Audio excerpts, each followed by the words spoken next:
Kining atong selebrasyon gipahinomduman ta nga ang ato di ay misyon sa kinabuhi mao gyud ang pagpangita sa Ginoo. Nya pangitaon nato ang Ginoo ginamit ang mga gasa sa Ginoo kanato. Kita dinhi sa simbahan moingon magitang dili na tinuod kanabang tuo-tuo man na kanang basa-basa ana mga zodiac sign, mga feng shui, unsa pa nang uban? Mga superstitious ba? Na ay scientific, na ay dili scientific. In short, kanibang human knowledge, kanang magtuon ka sa nature. Dili man kita mo tuo ana. Pero kining ato rong gipistahan kaning tulo ka hari, mga astrologers ni sila nagtuon sa bituon. So doon na di ay panahon nga ang atong gitawag og inquisition tuo-tuo mahimo sang tuburan sa pagtuo.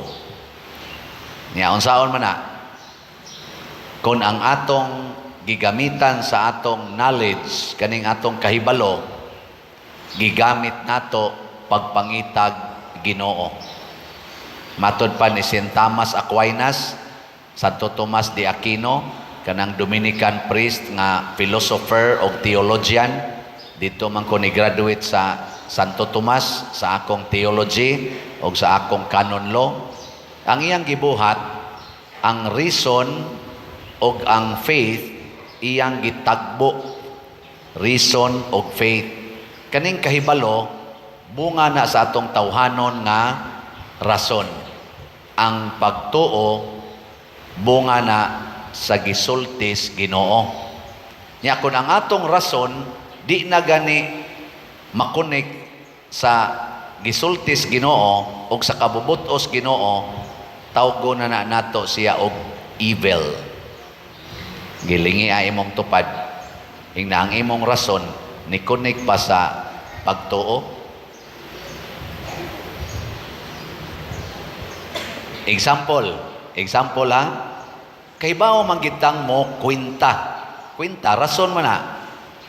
Kung doon na kay sweldo nga 500 ang adlaw, nya 5 na kabuk imong anak, musugot pa kag naay ikaunom? Ha? Tubag. Wa na maglisod na ka. Munay atong rason. Pero kung tungod sa imong kahadlok nga muunom kabuk imong anak, magpalaygit ka, magpills ka, magkondom ka, mag-abortion ka, aron lang yun wa na ikaunom, ni kunik pa na sa pagtuo. Nyawa mo magamit ana. Mayo. Kung ang imong bana nangabit ba imong bana? Ang atong rason, moingon kita nga, sadaan siya. Bakakon, traidor, hudas sa inyong kaminyoon. Mao na atong rason. Sakto man sana. Kay di man ginasakto. Pero, og imong kasab-an, imong awayon, og imong buwagan ang imong bana, tungod lang sa imong kalagot sa iyang sala, ni kunig panas pagtuo. Oh, wala na.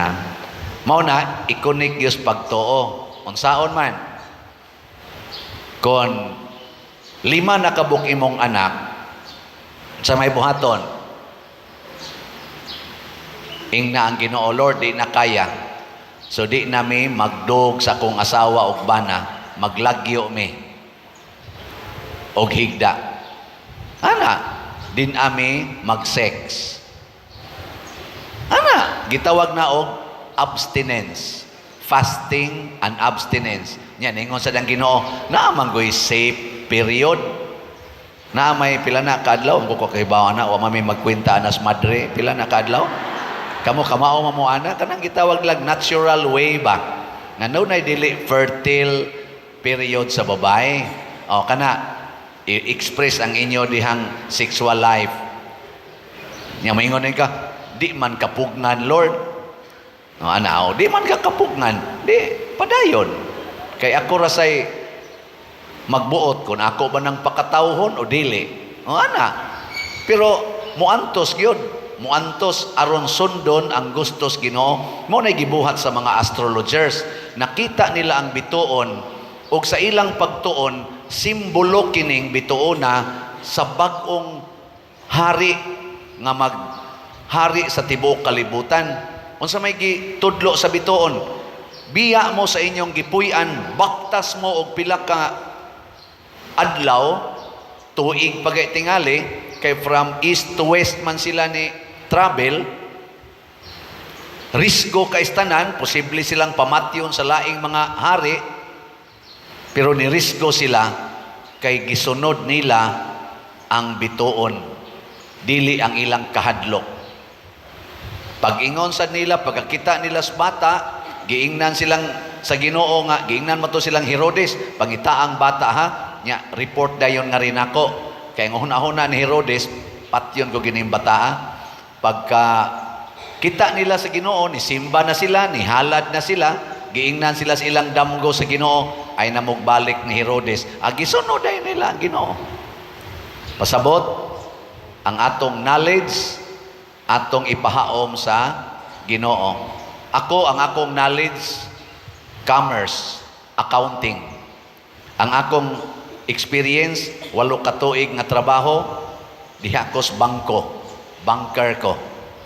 Ana, ang katapusan akong posisyon, head ko sa loans division, niya acting assistant branch manager. So kamao kong mo analyze. Muna dinhi sa akong pagpadagan sa atong simbahan, gigamit nako ang akong commerce accounting. Unsa man? Baligyag slot. Di ba? Nya ako nang i-divide. Ana, nya maghimo kog feasibility study na i-budget kada project. Nya ato dayong ibaligyag slot. Ini kahuman nagkahalin tanan, ato dayon nang humnon ang project. Pina-commerce man accounting, knowledge man na. Pero gigamit nako aron ang atong pagtuo mulambo. Nya ganahan mo malit og slot. Tanawa, di ba? Ni palit na mo. Ang kanang wa mo palit, mga yawan o na sila. Ang atong SBF DAG, ang halin, niabot nag 6,926 ka slots. Naapay 53,074 ka slots nga nahibilin para ni sa atong kumbinto. Unsa may akong hangyo ninyo, pina-commerce gyapon accounting, nga kada pamilya mupalit og usa ka slot kada semana, 500 pesos raman na siya. Kada pamilya, kamong akong mga parishioners, apil na mong mga online parishioners, kada pamilya gikan karon palit og usa ka slot. Kana knowledge na. Unsa may pagtuo diha?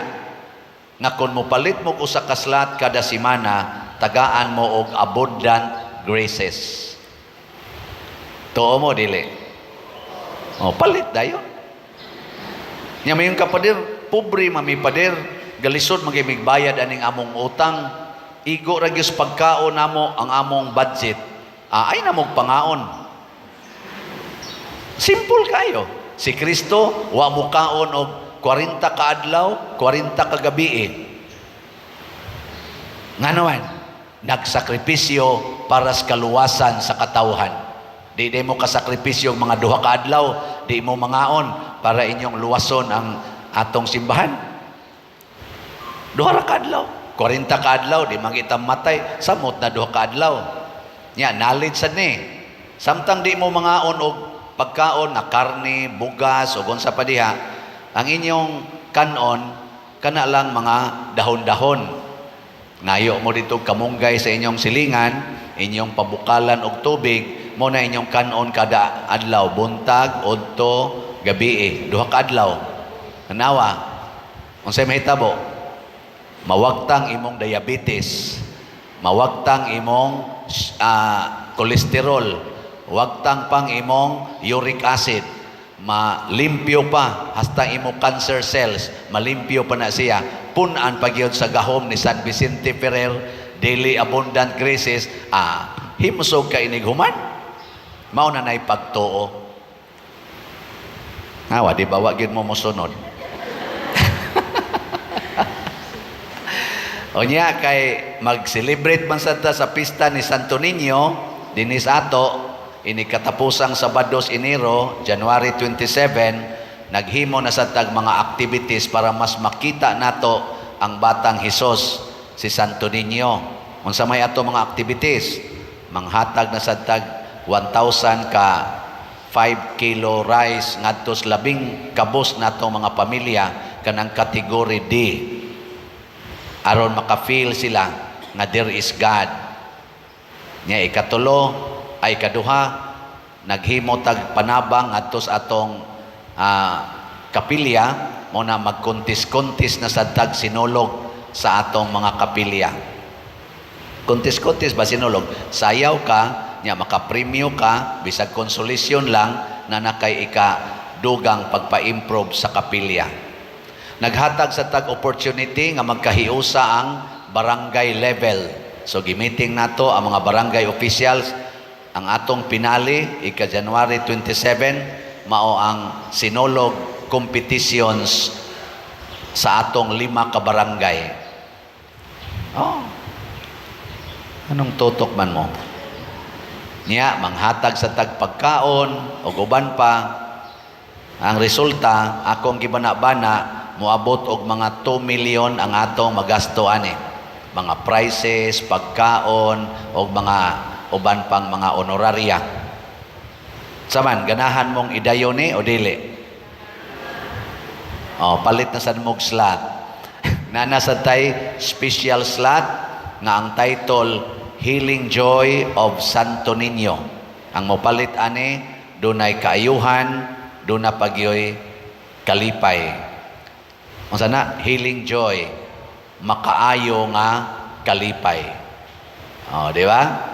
Samtang magsayaw-sayaw kag sinulog, malipayon ka, nga na kay cancer, imong i-offer sa Ginoo, sayaw kag sinulog, apil kas barangay, apil kas chapel, sayaw kag sinulog, paghuman sa Pista Santo Niño, namatay ka. Nyaming kawa man lagi maayo, Pader. Ang rason, kay giayo siyang patay sa Ginoo. Di ba? Malipayon siyang namatay, gasinulog. Di ba? Kanindot, ana. Posible sad, nang imong stage 4, mahimong cancer-free. Pero di man na mo'y rason. Ang importante, nga nakahalad ka sa Ginoo. Muna ang 3 kings, ang importante nila, gadagid silang halad. Dili lang ang pagtanaw sa Ginoo, ang ilang gihalad sa Ginoo. Ilang kaugalingon, gihalad nila. Ang ilang kapasidad, doon ay kapasidad nga makahalad og bulawan, na ay kapasidad nga makahalad og mira, na ay kapasidad nga makahalad og insenso. Ang halad nato sa Ginoo. Mo man ang sinulog, halad ngadto ni Señor Santo Niño. So tag 100 ra ni atong slot, nya sugod na ni karon hangtod ra ni sa January 27. 20,000 ka slots sa Healing Joy of Santo Niño or HJSN. Lingay mong tupad. Ing na palit ka? Ing na palit ka? Nya mo sanong gani, ing na pit senior. Kanto mo palit, manindog ta.